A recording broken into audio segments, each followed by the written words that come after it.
Naquele congresso que você palestrou, que estava o chefe do Rosewood, que estava falando da dificuldade da questão do reaproveitamento do alimento. O que você faz com Santa Luzia? A gente gerencia as frutas e legumes deles com risco de perda que não tem devolução. A gente garante uma estratégia de dar vazão. Lá 2 vezes por semana. E o Instituto Chão, você também faz alguma coisa com eles? Instituto Chão? Que é uma cooperativa de orgânicos aqui na Vila Não, Madalena. mas é possível trabalhar sim, com produtores também.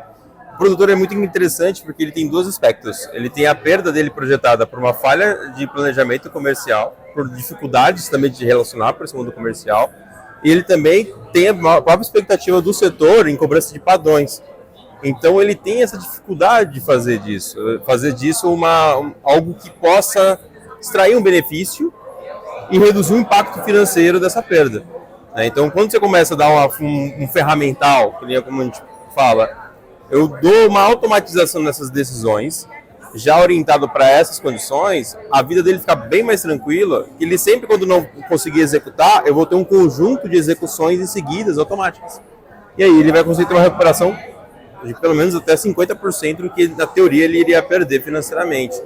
E assim, imagina só, se é orgânico, poder alimentar ONGs, por exemplo, hospitais, porque o orgânico ele tem alguns fatores importantes, né? A qualidade, né? Então ele poderia criar uma linha de oferta exclusiva, por exemplo, com o Instituto Capim Santo, que é um parceiro nosso, né? Que é grande, produz quase 1000 marmitas, entre outras.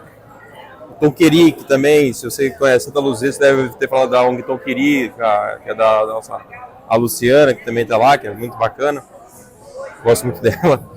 E então você começa a promover essas práticas. Você não só está gerando receita, mas você também está gerando transformação social. Você está ajudando a reduzir custos das ONGs, comprar mais alimentos. Se a ONG tem mais dinheiro, ela pode contratar mais professor, ela pode aumentar uma sala, ela pode atender mais gente. E aí vira um bolo de benefício, cara, em escala. Isso aplica para supermercados, para hortifrutis, indústrias, né? Fármacos também tem bastante coisa que dá para fazer. Assim, se a gente for mais eficiente, a gente reduz um pouco do... Eu brinco assim, né? Eu comentei ali, né? Quem tem fome não sonha. E quem não sonha não gera valor. Então, população que não é capaz de sonhar não vai conseguir mudar o patamar do nosso país. Então, se a gente manter a fome, ou manter o acesso do essencial para a manutenção da vida, que país que a gente quer ser? É bem nessa linha, tá? Então, eu gostei muito da sua palestra, quando você falou dessa gestão mesmo, do consumo, da produção, da cadeia produtiva, né? Uhum. Eu, como sou ginecologista, obstetra, e eu faço medicina funcional, integrativa, então eu estimulo as práticas que são sustentáveis, eu estimulo na parte do consumo consciente, e na parte da alimentação viva, né? Alimento de verdade, qualidade, né? O combate ao produto alimentício.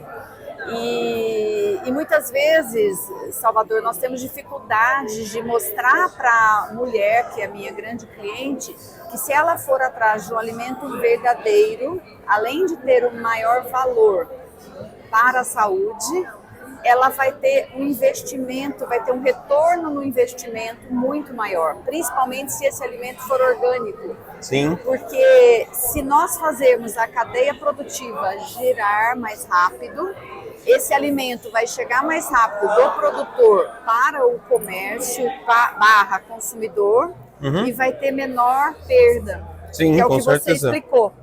E durabilidade maior do orgânico. Então, eu tenho assim, um exemplo muito prático, né? Eu cresci numa fazenda, eu vivi até 6 anos na fazenda, diretamente vendo meu pai plantar e cultivar, então eu sei exatamente tudo sobre isso, né? Tem isso na minha veia e mineira. Então eu cresci do lado do fogão de lenha, vendo e cozinhando e aprendendo o que é um alimento de verdade. Um alimento íntegro. Vendo todo esse processo de plantio, o sabor de cada coisa, muito importante. O cultivo, a colheita, os ciclos, na verdade, né? Todo o ciclo. Sim. E a partir do momento que eu percebi que se eu comprasse, por exemplo, a couve orgânica, ela ficava 1 semana na minha geladeira, bem armazenada, enquanto que a couve comum, do domingo para a segunda, ficava amarela e se perdia.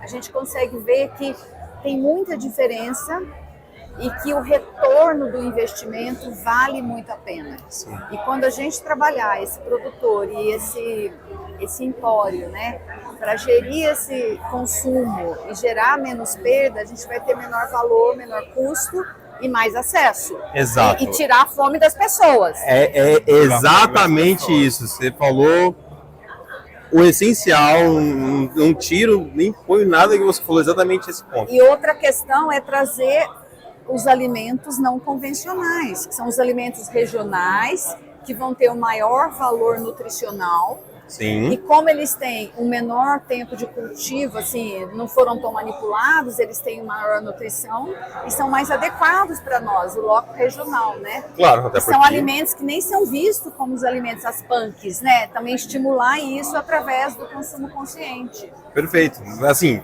quando você traz à tona todos os ganhos que o alimento tem, o valor social, o valor nutricional, o valor funcional, que você falou perfeitamente, junto com o valor econômico muito bem trabalhado, eu tomo decisões muito mais conscientes na cadeia produtiva, que vai beneficiar todo mundo. Porque quanto que você não economiza com saúde, por exemplo, com uma alimentação de qualidade? Na educação, porque Melhor a criança vai eficiência. aprender melhor na Exato. escola, vai dar menos Exato. trabalho para o professor, vai se comportar melhor. E cultural mesmo, né? Porque eu vou valorizar o meu entorno.